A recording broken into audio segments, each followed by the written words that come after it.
എലപ്പുള്ളിയിൽ തുടങ്ങാനിരിക്കുന്ന ബ്രൂവറിക്കെതിരെ ഫെബ്രുവരി 22-ന് പ്രതിഷേധം സംഘടിപ്പിക്കുമെന്ന് ലഹരി നിർമ്മാർജ്ജന സമിതി.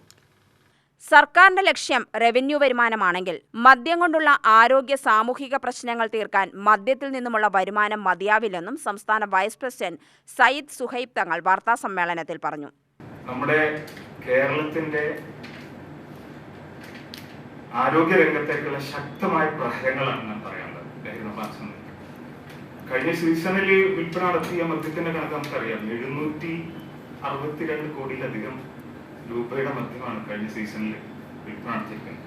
റവന്യൂ വരുമാനം 19,000 കോടിയുടെ അധികം റവന്യൂ വിൽപ്പന നടത്തുമ്പോൾ 16,600 ചില്ലറ കോടിയുടെ റവന്യൂ വരുമാനം ഇതിലേക്ക് ലഭിക്കുന്നുണ്ട് എന്നുള്ള കാര്യം ശരി തന്നെയാണ്. അപ്പൊ അത്രയും റവന്യൂ വരുമാനം ലഭിക്കുമ്പോൾ നമ്മൾ ശ്രദ്ധിക്കേണ്ട ഒരു കാര്യം, നമ്മുടെ ആരോഗ്യ രംഗത്ത് ഈ മദ്യം ഉപയോഗിക്കുന്നതിന്റെ ഫലമായി നമ്മുടെ ആരോഗ്യ രംഗത്ത് എത്രത്തോളം സംഖ്യയാണ് ഉപയോഗിക്കേണ്ടിയിരുന്നത്. ഈ മദ്യം ഉപയോഗിച്ചുകൊണ്ട് ഉള്ള മനുഷ്യനുണ്ടാകുന്ന ആരോഗ്യ പ്രശ്നങ്ങൾ, കരൾ രോഗങ്ങൾ,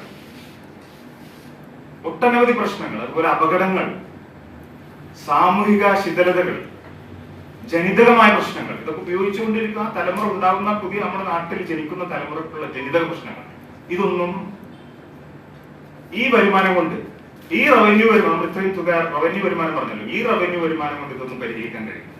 കഴിഞ്ഞ ഉത്സവ സീസണിൽ 175 കോടിയോളം രൂപയുടെ മദ്യമാണ് ചെലവായത്. 16,000 കോടി രൂപയുടെ റവന്യൂ വരുമാനത്തിലാണ് സർക്കാരിന്റെ ലക്ഷ്യം. മദ്യ ഉപയോഗം ഘട്ടം ഘട്ടമായി കുറച്ചുകൊണ്ടുവരുമെന്നും മദ്യവർജനമാണ് ലക്ഷ്യമെന്നുമുള്ള ഇടതുമുന്നണി വാഗ്ദാനത്തിന്റെ നഗ്നമായ ലംഘനമാണ് നടക്കുന്നത്.